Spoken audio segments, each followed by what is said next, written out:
Hello दोस्तों। क्या हाल है आप लोगों के? आई होप आप लोग बहुत बढ़िया होंगे। मैथ्सतान ऑफिशियल में आपका फिर से बहुत बहुत स्वागत है। तो आज हम बात करने वाले हैं एक बहुत ही बड़ी न्यूज़ के ऊपर जो कि अभी हमारे सामने आ रही है। किसी एग्ज़ाम के लिए आप तैयारी करते हो काफ़ी सालों तक और उसके बाद वो एग्ज़ाम आप देने के लिए जाते हो। और अगर ये पता चले कि आपने एग्ज़ाम दिया है, काफ़ी सारे अभ्यर्थियों ने जैसे एग्ज़ाम दिया है, एग्ज़ाम देने के बाद में काफ़ी तैयारी के बाद में आपको लगता है कि आपका सिलेक्शन इस बार हो जाएगा, बट वो आपका सिलेक्शन नहीं होता। क्योंकि कई सारे ऐसे लोग हैं जो पहले ही पैसा देकर एग्ज़ाम में सिलेक्शन पाने के तरीके ढूंढ चुके हैं। तो ये बड़ा दुखदाई सा लगता है। तो ऐसा ही कुछ हो गया है अब केवीएस के टीजीटी के पेपर में भी, जो कि बहुत ही निष्पक्ष निष्पक्ष परीक्षा जो है वो मानी जाती थी केवीएस की। इसमें भी जो है जो माफिया हैं उन्होंने एक घेर पकड़ कर ली है और मैं बोल सकता हूँ कि केवीएस का जो एग्ज़ाम है वो लीक हो चुका है। तो क्या अब दोबारा से एग्ज़ाम होगा? क्या दोबारा से सब चीज़ें होंगी? तो ये 5 जो लोग हैं ये अभी तक पकड़ में आए हैं। इनके ऊपर हम बात करने वाले हैं कि क्या क्या हुआ है और कैसे कैसे ये पूरी की पूरी चीज़ें हुई हैं।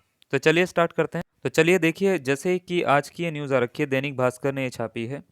न्यूज़ में लिखा हुआ है केवीएस टीजीटी परीक्षा में सेंध, रिमोट पर सिस्टम लेकर सॉल्व हुआ प्रश्न पत्र। ठीक है, और ये ऐसा नहीं है कि न्यूज़ कोई फेक न्यूज़ है। बहुत इसको जो हम चैनल पे कोई भी न्यूज़ डालते हैं काफ़ी ऑथेंटिक होती है। हमने पहले इसको पूरी की पूरी जांच पड़ताल करी है। दैनिक भास्कर का जो आज का अखबार है उसमें ये न्यूज़ छप रखी है। तो आप इसको देख सकते हो। अगर आपके यहाँ अखबार आता है तो आपको पूरी वो न्यूज़ हेडलाइन के साथ में यही मिलेगी। बोला क्या गया है कि केंद्रीय विद्यालय संगठन केवीएस के टीजीटी परीक्षा बहाली में परीक्षा माफियाओं ने सेंध लगा दी है। मंगलवार को पटना, मुजफ्फरपुर, गया, आरा समेत कई जिलों मुख्यालयों के साथ ही देश के कई परीक्षा केंद्र पर गणित विषय में टीजीटी बहाली के लिए ऑनलाइन परीक्षा हुई। माफियाओं ने सीपीयू में छेड़छाड़ कर परीक्षा में लगे जैमर को बाईपास कर दिया। इसके बाद सॉल्वरों ने अभ्यर्थी के सिस्टम को रिमोट पर लेकर, ठीक है, रिमोट को लेकर मतलब होता है कि एक जगह आपको लगता है कि अभ्यर्थी बैठा हुआ है, बट वो अभ्यर्थी जो है वो पेपर सॉल्व ही नहीं कर रहा होता है। उसके आंसर कहीं और से ही टिक हो रहे होते हैं। तो वो मतलब खाली बैठ रखा होता है दिखाने के लिए कि हाँ मैं बैठ रखा हूँ।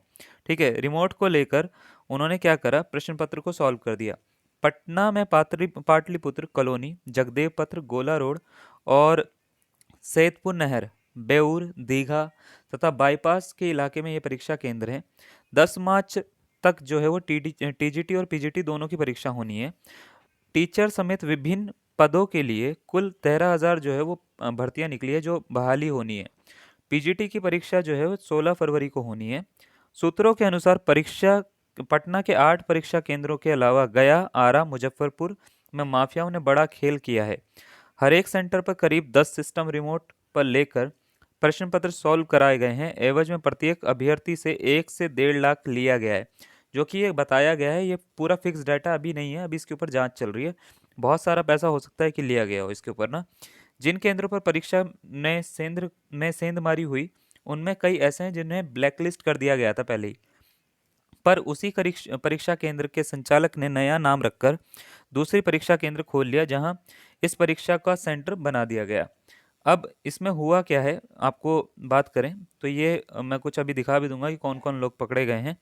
तो हुआ यह है कि स्क्रीन पर जो है वो एक कर्सर नहीं दिखेगा आपको।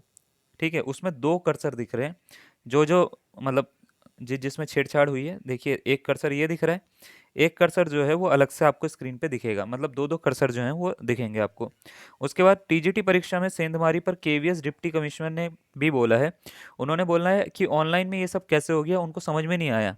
ऐसा नहीं है कि ये पहली बार हुआ है, लेकिन उन्होंने ये बोला है कि इस मामले में केवीएस यानी केंद्र विद्यालय संगठन पटना संभाग के deputy commissioner Y Arun Kumar से बात की गई। उन्होंने पूरे मामले की जानकारी दी गई और किस तरह सॉल्वर का प्रश्न पत्र जो है वो हल किया गया वो भी बताया गया।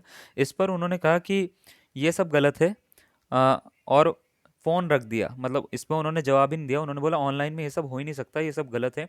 जैसे कि ये बहुत पुरानी बात चल रही हो। अब हैकिंग जो है वो कोई नई बात नहीं है, आपको भी पता है ये सब, है ना। और ये ऐसा नहीं है कि ये हुआ है, ये कराया गया है। ठीक है, ऐसा नहीं है कि आपका कंप्यूटर हैक हुआ है। परीक्षा ये कैसे होती है इसके बारे में थोड़ी सी बात करते हैं कि ये किस तरीके से ये सब चीज़ें होती हैं। सबसे पहले तो ये बात है कि परीक्षा शुरू होने से पहले ही ना सेटिंग कर ली जाती है। मतलब कि किस किस कैंडिडेट के जो है सीपीयू में आपको जो है वो आंसर की बनानी है तो उसके लिए क्या करते हैं, जैमर लगा देते हैं उसी सीपीयू में। तो कस्टमाइज़ कर देते हैं उसी के हिसाब से उसको, और जहाँ पे उसको बैठना है इंसान को, यानी जहाँ पे उस लड़के को बैठना है उसमें एक केबल लगा दिया जाता है। उसके बाद उसमें एक एनी डेस्क जो आप लैपटॉप वगैरह में भी यूज़ करते होंगे, या एम ई एडमिन अपलोड कराया जाता है जो सेंटर के इंटरनेट को बाईपास कर देता है। एनीडेस्क आपने देखा होगा, ये बहुत ही बेसिक सी एप्लीकेशन है जो ज़्यादातर लोग यूज़ करते हैं, ठीक है, उसका यूज़ कर लिया जाता है। दूसरा तरीका यह है, हर एक सेंटर पर आठ आठ दस जो होते हैं वो डमी सिस्टम लगाए जाते हैं या सीपीयू होते हैं। इन्हीं में छेड़छाड़ के बाद उस अभ्यर्थी को दिया जाता है जिसने पैसे दिए होंगे, जिनसे सौदा हुआ होता है यानी, और सीपीयू में जो है वो छेड़छाड़ कर कर ये प्रॉक्सी सर्वर पर जो है पूरा का पूरा पेपर जो है वो मंगा लिया जाता है और उसको सॉल्व कर दिया जाता है। तो ये सब चीज़ें हुई हैं। अब बात ये आती है कि काफ़ी सारी जो यहाँ पे जो वीडियो में क्वेश्चन दिख रहे हैं, वो देखिए ये आपको दिख भी रहे हैं, ये आपके एग्जाम में क्वेश्चन आए होंगे। तो ये सारे क्वेश्चन जो हैं वो वीडियो में दिखाए भी उन्होंने, और सब कुछ बताया कि इस तरीके से सारी की सारी छेड़छाड़ हुई है। बात ये नहीं है कि सिर्फ पेपर जो है वो लीक हुआ है, पेपर ऐसा पेपर लीक हुआ है जिसके बारे में कोई सोच भी नहीं सकता। अब इससे अभ्यर्थियों का पूरा विश्वास केवीएस से हट गया है, क्योंकि कोई भी अभ्यर्थी, ज़्यादातर अभ्यर्थी ये चाहते थे कि पेपर में थोड़ा सा देर हो जाए, और जल्दी पेपर ना भी हो तो भी चलेगा, लेकिन अच्छे से पेपर होना चाहिए। फरवरी में ना हो, मार्च में हो जाए, लेकिन अच्छे से होना चाहिए। अब ये फरवरी में कराने का इनका एक रीज़न बस यही था कि इन्होंने सेंटर जो हैं वो बुक कर दिए हैं, यानी इन्होंने ये पहले से ही सेंटर बुक कर दिए हैं और सही सेंटर बुक करे हैं। अब इसको दोबारा से चेंज नहीं करा जा सकता, डेट के हिसाब से बुक कर दिया है। अगर सेंटर इन्होंने बुक करे हैं तो इनको ये पूरा इसका ख्याल रखना चाहिए कि इसमें कोई भी तरीके की जो है लापरवाही ना हो, किसी भी तरीके की जो है, जैसे यहाँ पे हेरा फेरी हुई है वो नहीं होनी चाहिए, जो कि हुई है। तो इसके लिए आप क्या बोलना चाहेंगे और क्या कहना चाहेंगे? अब इस परीक्षा पर पूरा विश्वास करा जा सकता है क्या कि ये मार्च तक जो पूरी परीक्षाएं हो रही हैं, क्या ये सही होंगी या नहीं होंगी? सिर्फ 5 लोगों को पकड़ लेना इसका मतलब ये नहीं होता कि पूरी की पूरी जो है सारी लोग उनके मैं बोल सकता हूँ अंडर आ गए हैं। काफ़ी सारे लोग ऐसे भी होंगे जिनका पता भी नहीं लगेगा और वो पैसे देके एग्ज़ाम क्वालिफ़ाई कर सकते हैं। तो इसके ऊपर काफ़ी अभ्यर्थियों को अब जागरूक होने की ज़रूरत है और सोचने की ज़रूरत है कि इसके बारे में क्या किया जाए। काफ़ी अभ्यर्थियों के एग्ज़ाम अच्छे भी हुए होंगे, लेकिन इसका कुछ फ़ायदा नहीं बनता अगर आपके एग्ज़ाम बहुत अच्छे भी हुए हैं लेकिन उन्होंने पूरा का पूरा पेपर पहले से सॉल्व कर रखा है तो, ठीक है? तो आपकी जॉब लगने के कोई चांस है नहीं, ठीक है? बाकी आप अपना राय ज़रूर दे सकते हैं इसके बारे में, कमेंट में हमारे को लिख सकते हैं, और वीडियो को जितना हो सके उतना शेयर करिए ताकि बाकी अभ्यर्थियों तक भी जो है ये न्यूज़ पहुँचे। चलिए आज के लिए इतना ही, धन्यवाद।